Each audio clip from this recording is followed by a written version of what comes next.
What's up, everybody? So I decided to drop my first video in a while here because, well, my buddy Kyle, he asked me. Well, he didn't ask me, actually. He just said that Gomez, I don't understand him. I don't get it. And then I remember being in that position, and I wanted to explain it to him. But then I realized I have no idea. And so I looked it up. So far as I know, there is no origin story for Gomez. There is no one that's really explained him. So I made some shit up. And as you will see, during the course of this video, I have spared no expense when it comes to everything from celebrity voiceovers to special effects, editing. Oh yeah, spared no expense. So, without further ado, the origin story of Mezco Gomez.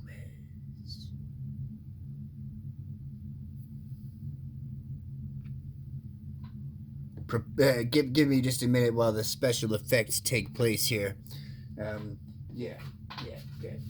So our story starts in Colombia. Yes, because Gomez was the brainchild and the result of funding from none other than Pablo Escobar. Yes, as you'll see, the special effects are completely and totally awesome. So, try to hold your applause till the end and be kind in the comments. Yes, a striking resemblance to Pablo Escobar. Yeah. Moving on.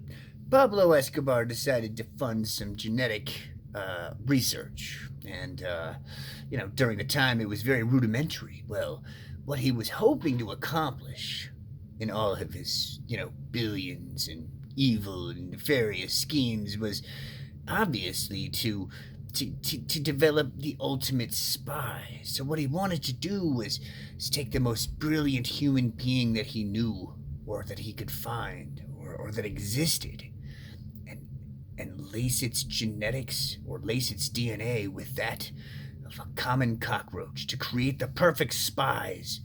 Something that could get into anywhere, that could infiltrate anything, that could live through virtually anything. Yes, this is what his hope was, but again, it was pretty rudimentary at the time. So, what they ended up with, despite all their best efforts and big time funding, was Gomez. What they were thinking they were going to get was like 50 or so average size cockroaches, but with human intelligence, so they can be manipulated and melded and be trained and then communicate what they find back. But no.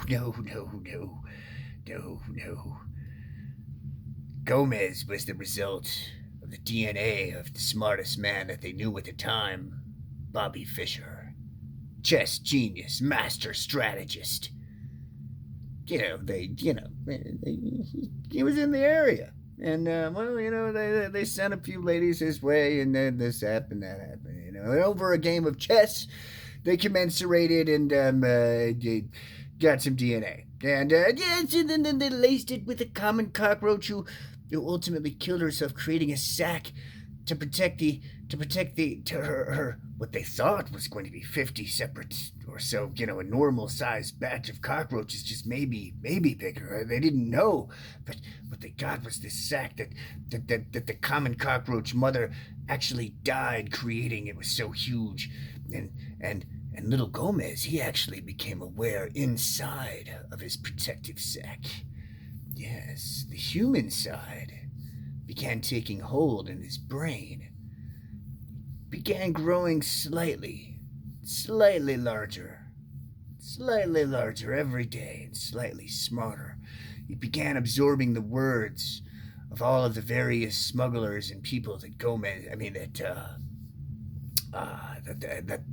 the Padrino himself, the master of all things cocaine in that particular time. Yes, Pablo Escobar. Yes. All of the people that he dealt with in all of the various languages, English, Spanish, Chinese, you name it, he heard it because those drugs were going all over the world and he absorbed all that and he began to grow. Grow. And then at around day 37, he hatched. And much to the shock and horror of the scientists on hand, it was just Gomez. It was just him. He had he looked like a little human except with a cockroach head. Completely unintended consequences, so they called Pablo.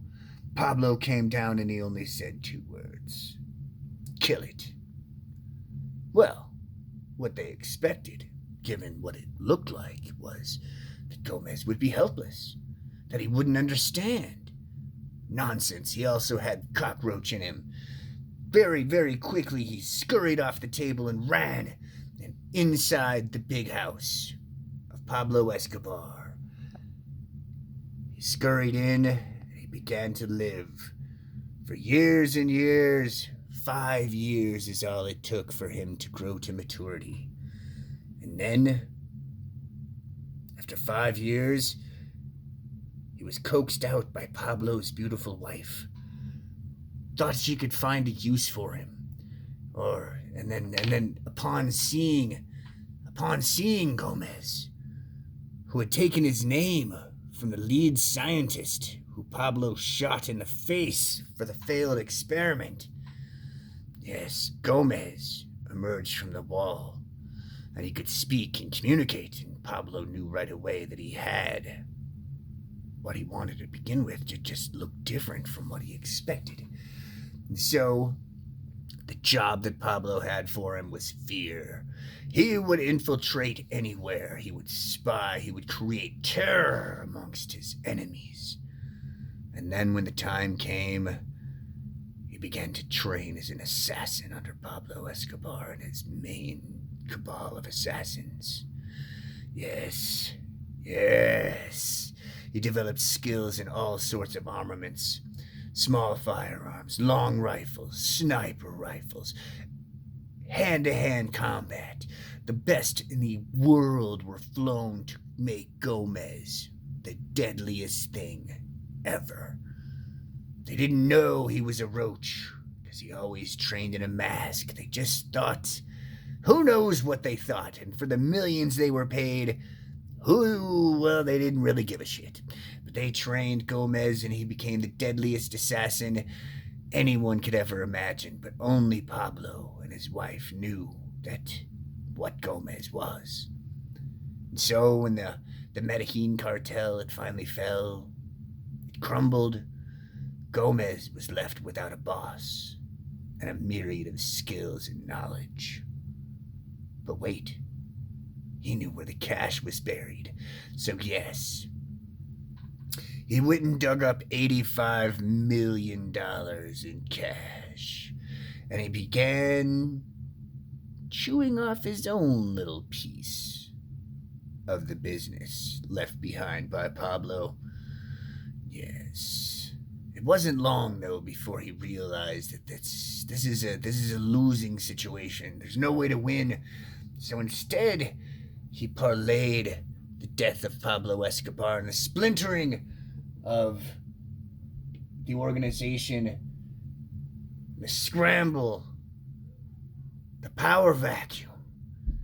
Decided to take it to a different level.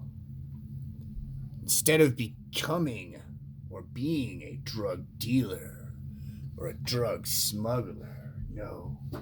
Instead, he created a business that specialized in the transportation of goods. Any sorts of goods. That's what made his business appealing to his customers, is because he didn't ask any questions. Yeah, he just guaranteed delivery of the goods. Sight unseen, no questions asked. For exorbitant fees, Gomez would guarantee security of your shipments. and he started legitimate businesses that began doing business with legitimate businesses the world over. Obviously, with his main cash flow coming by way of the cartel and their goods. However, he began developing ties to the real world, to the overworld, where he already was a well-established, well-feared, well-respected man in the underworld. He parlayed this, yes, created businesses, legitimate businesses in logistics and security. Yes, and it's from that he became known, because when you make that many millions upon millions of dollars and you're that genius, you're bound to make great strides insofar as notoriety, especially when you look like he did. But as a legitimate businessman, Gomez no longer had to fear what he looked like. No. Indeed, he was a smashing success now. But what people didn't know is that he was still an active assassin. A billionaire assassin. Yes. Yes. A billionaire assassin created by genetic engineering back in the 70s by Pablo Escobar with a match between Bobby Fischer and a cockroach. Best I could come up with on short notice. But at any rate, it gives me sort of something I can follow along to with it. So I decided to dump it out there because, nobody else has a freaking origin story on this guy. So, hey, do better. I'm all about it. Especially if you actually will spend on editing, special effects, knowledge, things like that. Especially if you're going to do like celebrity voiceover too. If you can top what I got, then that can't be hard. It just can't. I'm all about it. I want to hear your story. Just drop a link, do something, improve my story somehow, some way. Which again should not be hard. But I figured no one knows this guy, but a lot of us high-end action figure collectors find ourselves compelled as hell about the guy. I mean, just probably because the accessories, and it seems like a next logical step if you're going to be in a Mezco. Like, well, okay, how do they treat their flagship character here, their mascot guy? And then you're like, wait a second, who the hell is he? He can be any of these things, but how did that come to pass? So I created some shit. Hope you enjoy. Let me know what you think. Again, if you want to chip in for all the special effects and editing, I still won't do it next time either. But, I'm all about accepting sponsors. So Mezco, Mountain Dew, if you're out there, love. No, just joking. I got no chance. Sorry. But useless, meaningless plugs have to happen anyway. Hope you enjoyed. Peace!